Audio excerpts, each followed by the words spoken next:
Stephen Barbour. I'm the herd manager here at Heathlands Estate. I'm responsible for the livestock and the guys. I've been here now since 2005 and we've just sort of grown the business in that time.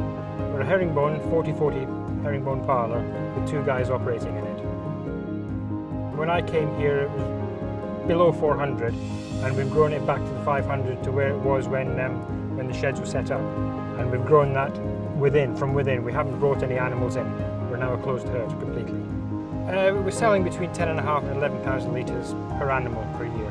We were one of the first people to use it. We're now in our second generation, you could say. We were one of the first people to implement it. And it just comes back to people in the parlour couldn't rely on them to do their job on a day-to-day basis properly. Okay, so I spoke to Charlie. And then he said, well, go ahead and get some quotes from James. We then took the quotes to Sir Richard Kleinwort. We did a cost production analysis and we decided to go for it. I've never looked back since. At the time, it was about the only one that could do both. It was the early days of the competitors were coming out with either the back flush or the dipping, but not both. Even more impressed by the second generation we're on now. It's just the consistency. Part of my job is monitoring what the guys are doing, performance, results and all that sort of stuff. And I should think back, beginning of March we moved to 3X Milking and we've brought in an outside team to do that job, less skilled labour because we didn't want to disrupt our own team that we had on site at the time. And I can't be here 24/7 and it's relying on those people to do a job. And you know as well as I do, human error, etc, etc, they want to get home. If I could put a machine in there that's consistently doing the job day in, day out, I think we're better for it.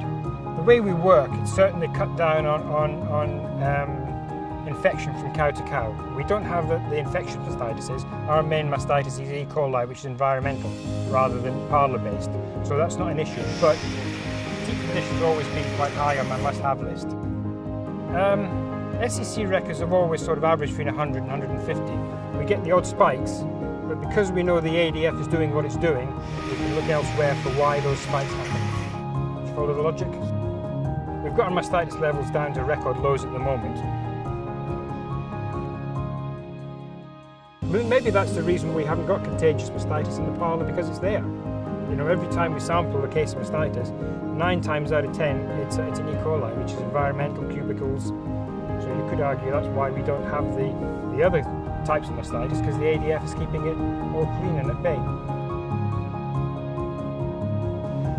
The other thing I'll say is, when they first put the system in, they spent a bit of time monitoring the rates of teat dip that we were putting on our cows to get the optimum level for our cows in our parlour. And since then it's worked perfectly. Extremely efficient. But it's like every machine, you've still got to watch it and monitor it, but it's taken an awful lot of stress off me. We calve all the year round here. We operate as soon as the cow's calved, the calf's taken away and the cow comes down to be milked, okay? In an ideal world, you'd want that cow to be milked in a clean parlour, so she's the first cow in. Nice clean clusters, but it doesn't always work. Sometimes she'll come down and it'll be halfway through milking or at the end of milking. And you know, with the back flush on the ADF, she's getting a clean cluster for her first milking post-calving. And that to me, you know, is hands down. And then the colostrum's clean as well. No infection on the teats. Just, it's a no-brainer, isn't it?